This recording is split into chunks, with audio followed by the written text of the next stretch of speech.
চাঁদ গেল যার গেল বলে এটি আজ কারখানা। To those who are waiting for start, what are you waiting for? আজ থেকে ঠিক কিছু মাস আগে আমি পুরুলিয়া এসেছিলাম। ইউটিউব জার্নিটা আমার এখান থেকে শুরু। আর ইউটিউবে আমার প্রথম ট্রাভেল ভিডিও আপলোড করেছিলাম পুরুলিয়া জার্নি থেকে। ভাবলেই চোখের সামনে কত সুন্দর মেমোরিজ ভেসে ওঠে। দেখতে দেখতে অনেকগুলো মাস কেটে গেল, নতুন একটা বছর এসে গেল। 2023-এ ফেলে আসা সব ভালো খারাপ স্মৃতি নিয়ে 2024-এ পা দিয়েছি সকলে। বাট 2024-এ পা দেওয়ার পর এটাই ভাবছি, ভাবনা চিন্তার কারণে অনেকগুলো সময় আমি নষ্ট করে ফেলেছি। ইউটিউবে এটা আমার ফার্স্ট অ্যাকাউন্ট না, এর আগে অনেকগুলোই চ্যানেল খুলেছিলাম। বাট একটা দুটো ভিডিও পোস্ট করার পরেই ডিমোটিভেট হয়ে পড়ি, না হলে নানা রকম ভাবনা মাথায় এনে পিছিয়ে পড়ি। বাট এইবারে আর পিছিয়ে পড়িনি, কিছু নতুন করার চেষ্টা করে যাচ্ছি। তবে ভিডিওটা একটু দেরিতে আসছে, কিন্তু নতুন বছরে পা দিয়ে আনন্দ করতে আমার একদমই দেরি হয়নি। তাই সেই দিনটা মা বাবা আমি আর মামারা মিলে জমিয়ে ছাদে আড্ডা দিয়েছিলাম। শীতকাল, তার সাথে গরম গরম শিক কাবাব। নতুন বছরে আর কি চাই। আচ্ছা, তাহলে আসল কথায় ফিরে আসি। পুরুলিয়া জায়গাটাতে ঠিক কি আছে জানি না, তবে একটা আলাদা টান রয়েছে আমার জায়গাটার সাথে। আগের বার পুরুলিয়া থেকে আসার পর থেকেই আবার কবে যাব সেটাই মাথায় চলবে। তাই এবারে ঠিক করেই ফেলেছি, নতুন বছরে কিছু করি আর না করি পুরুলিয়াতে আবার যাব। ওইখানকার কালচার ট্র্যাডিশন সব দেখতে হবে আমাকে।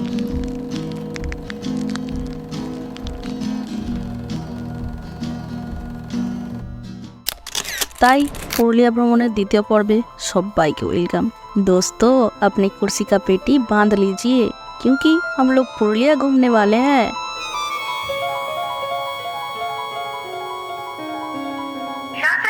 पुरुलिया रूपसी बांग्लादेश सुपरफास्ट एक्सप्रेस अपने निर्धारित समय सुबह 6:28 पर प्लेटफॉर्म क्रमांक 2 से रवाना होगी।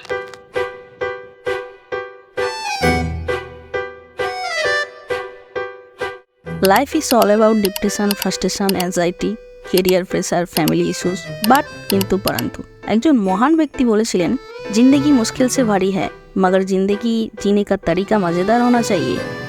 না হলে আমরা জানবো কিভাবে মুশকিল ভরা এই জীবনের রাস্তা পার করে আসতে কত খুশির আনন্দের মুহূর্ত কাটিয়ে আসি আমরা।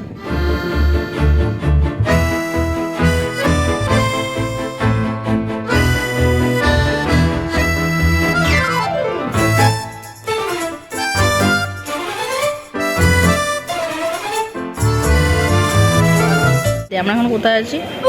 বেগুনকোদর না, পুরুলিয়া। আমরা এখন পুরুলিয়াতে আছি। আমরা কোথায় যাচ্ছি? বেগুনকোদর। ঝালদা থেকে সরি ঝালদা যাচ্ছি, তারপর ওখান থেকে বেগুনকোদর যাবো। কিন্তু এই মুহূর্তে ট্রেন নেই, ট্রেন ক্যান্সেল না, ট্রেন 3টে, ট্রেন ক্যান্সেল ফার্স্টেরটা। প্রিয়া ভয় পাচ্ছে। আগের বার পুরুলিয়া একটি ছোট্ট শহর ঝালদা গিয়েছিলাম, এবার আমাদের ডেস্টিনেশন বেগুনকোদর। আরে হ্যাঁ, ঠিক ধরেছো, the most haunted station Begunkodar. অবশ্য ভূত দেখতে পাবো কিনা জানি না, কিন্তু বেগুনকোদরের গ্রামের আমার এক ফ্রেন্ড প্রিয়ার বাড়ি। কেমন লাগছে তোর আমাদেরকে পেয়ে? খুবই ভালো। অনেকদিন এ মাথাতে বিস্কুট রে আমার। ড্যান্ড্রফ না বিস্কুট বুঝতেই পারছি না কোনটা ড্যান্ড্রফ কোনটা বিস্কুট। কেমন লাগছে প্রিয়া, অনেস্ট রিভিউ দে। খুব ভালো লাগছে। এদিকে তাকিয়ে খুশি, মানে এখন আমার বাড়ি পৌঁছাসনি। তো পৌঁছালে কি করবি আমাদের জন্য? কিচ্ছু করবো না। আমি মোটা হয়ে গেছি না পতলা। আমি না টেনশনে আর দুঃখী হয়ে থাকলে না মোটা হয়ে যাবে। দুঃখী হয়ে পাতলা হলে লোক দুঃখী হলে পাতলা হয়। ঠিক আছে, তোর দুজনে ভালো করে ফোনটা ইয়ে কর, ইয়ে করে কর।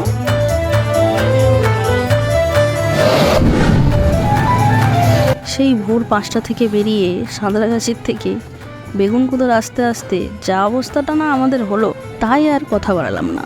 একদম বাড়ি পৌঁছে ঘুম নিদ্রা দিয়েই ফিরবো আবার কাল সকালে।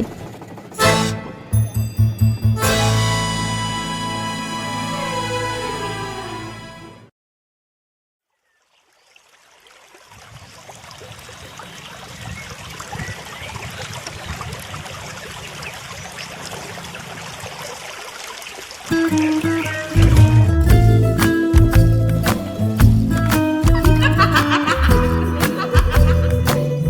বাড়ি পৌঁছানোর পর আর ভিডিও করার উপায় ছিল না।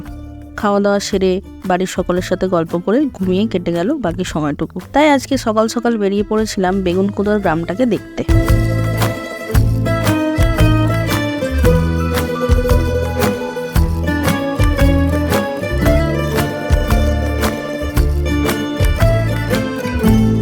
আমার পুরুলিয়ার এই বেগুনকুদর গ্রামে আসার আসল কারণ এইখানকার কালচার, এইখানকার মানুষ এবং তাদের জীবন, এগুলো কাছ থেকে দেখে সেগুলো ডকুমেন্ট করা এবং সেগুলো কিছু মানুষের কাছে ভিডিওর মাধ্যমে পৌঁছে দেওয়া।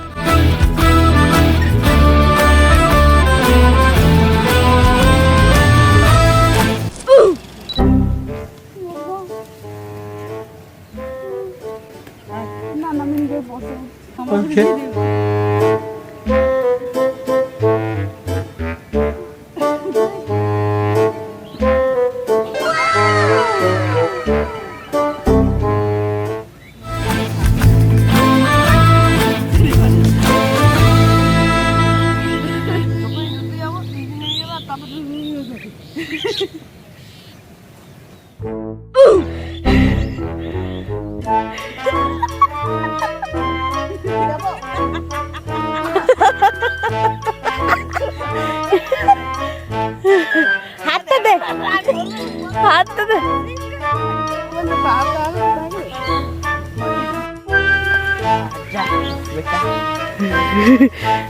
কেমন লাগলো উপরে উঠে?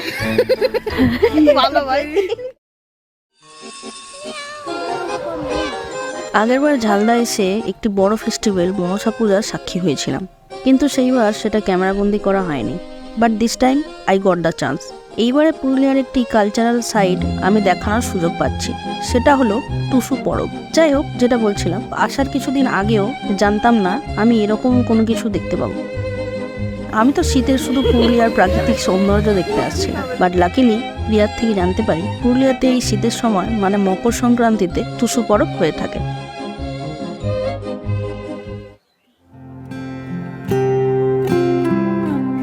এই টুসু পরব এখানকার অনেক প্রচলিত একটি উৎসব। টুসু উৎসব বা মকর পরব একটি লোক উৎসব। এটি বাংলা অঘ্রাণ মাসের শেষ দিন থেকে শুরু হয় এবং পৌষ সংক্রান্তি বা মকর সংক্রান্তির দিন শেষ হয়। প্রায় 1 মাস ধরে এই পুজো পালন করা হয়ে থাকে। কিন্তু এই শেষ দিনে গ্রামের স্থানীয়রা সকলে সকাল সকাল নদীতে স্নান করে দিনটি শুরু করে এবং টুসু বিসর্জন দেয় এই নদীর জলে। টুসু এক লৌকিক দেবী, যাকে কুমারী হিসেবে কল্পনা করা হয়। তাই বেশিরভাগ কুমারী মেয়েরাই এই টুসু পুজোর ব্রতী এবং উদ্যোগী হয়ে থাকে। তাই কালকে সকাল সকাল এই নদীর কাছেই সেই টুসু বিসর্জন দেওয়ার দৃশ্য খোঁজে বেরিয়ে পড়বো, এটাই আপাতত প্ল্যান।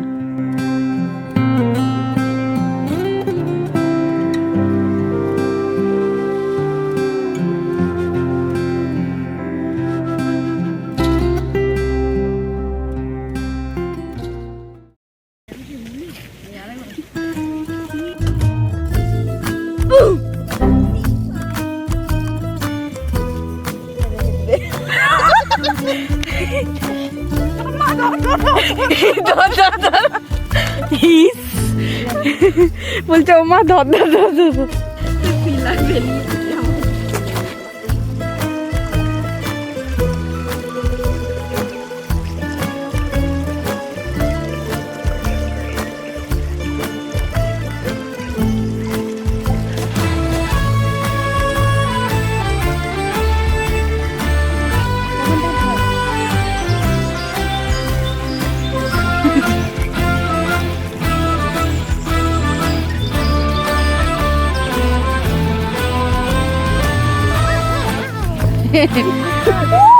এমনি কর,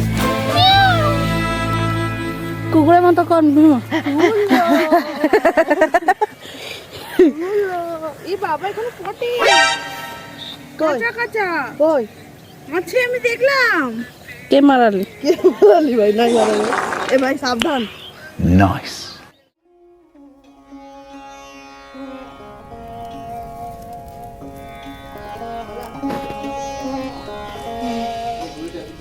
নর্মালি বাড়িতে থাকলে পৌষ সংক্রান্তির দিনে মায়ের হাতে পিঠে খেয়ে দিনটা কাটে। পিঠে মানেই ছোট থেকে দুধ পুলি, গুড়ের পিঠে, এসব ইত্যাদি নাম শুনেছি। এবং খেয়েওছি, কিন্তু এইখানে একটু অন্যরকম পিঠের সন্ধান পেয়েছি। টুসু উৎসব পালনের সময় পৌষ মাসের শেষ 4 দিন চাউরি, বাউরি, মকর এবং আখান নামে পরিচিত। চাউরির দিনে বাড়ির মেয়েরা উঠোন গোবর মাটি দিয়ে নিকিয়ে পরিষ্কার করে, নিকিয়ে মানে নাতা দেয়া যেটাকে বলা হয়, তারপর সেখানে চালের বড়ি তৈরি করে। এই বাউরির দিন সকলে নানান রকম আকৃতির পিঠে তৈরি করে, তাতে পোস্ত, তিল, নারকেল বা মিষ্টি পুর দিয়ে ভর্তি করা হয়। স্থানীয়ভাবে এই পিঠেকে সকলে উদি পিঠে বা পুর পিঠা বলে থাকে।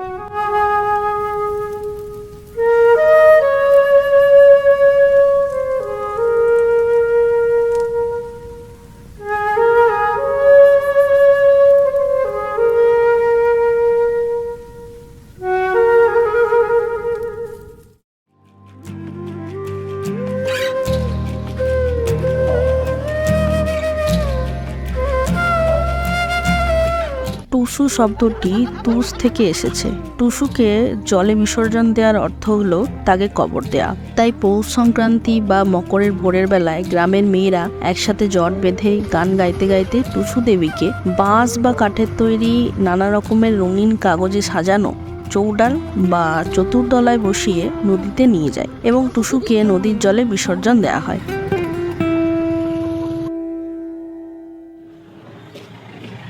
जागो रे देखो रे दुनियाए देखो रे ना ना ना ना ना ना ना ना ना ना ना ना ना ना ना। जागो रे देखो रे दुनिया ये देखो रे अंदर की बाहर की दुनिया ये देखो रे बाहर से लगती कड़वी कड़वी अंदर से मीठी पुड़िया रे रेले पे रेला है हर दिन ही मेला है। টুসু উৎসবের আরেক অন্যতম প্রধান আকর্ষণ হলো টুসু সঙ্গীত। এই গানের মধ্যে দিয়ে গায়িকা তার দুঃখ, আনন্দ, নানান রকম কল্পনা ব্যক্ত করে। কুমারী মেয়ে ও বিবাহিত নারীরা তাদের সাংসারিক সুখ দুঃখকে এই সঙ্গীতের মাধ্যমে ফুটিয়ে তোলেন। दुनिया ये देखो रे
টুসু বিসর্জনের পর সকল মেয়েরা স্নান করে নতুন জামাকাপড় পরে, ছেলেরাও স্নান সারে, তারপর খড়, কাঠ ইত্যাদি দিয়ে মেরাঘর বানিয়ে তাতে আগুন লাগায়।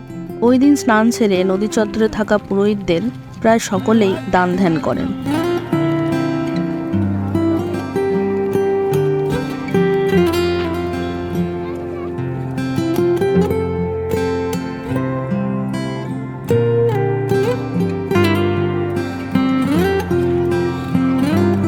জীবনে এরকম না দেখা কত কি রয়েছে।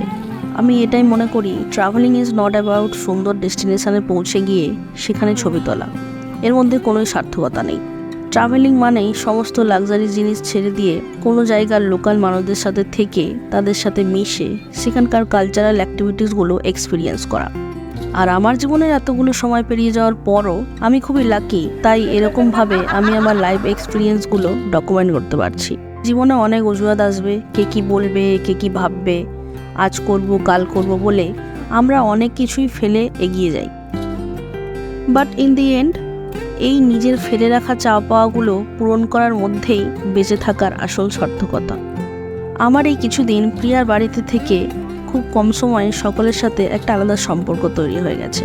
And I think this is the actual beauty of our country, যেখানে একজন অচেনা অজানাকেও দুদিনেই আপন করে নেওয়া যায়।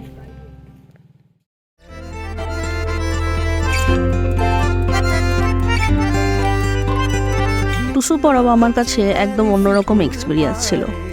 এরকম সুন্দর ফেস্টিভ্যাল এত কাছ থেকে দেখার আলাদাই অনুভূতি। অবশ্যই ভালো খারাপ এক্সপিরিয়েন্স নিয়েই এই জার্নি। তাও এই নদীর পাড়ে সকলের মাঝে আলাদাই একটা এনার্জি কাজ করছিল। আর সবশেষে একটাই কথা বলা যায়, আমাদের দেশের কালচার, ট্র্যাডিশন, এখানকার মানুষ, এসব কিছু ছাড়া আমাদের দেশ এবং আমরা একদমই ইনকমপ্লিট।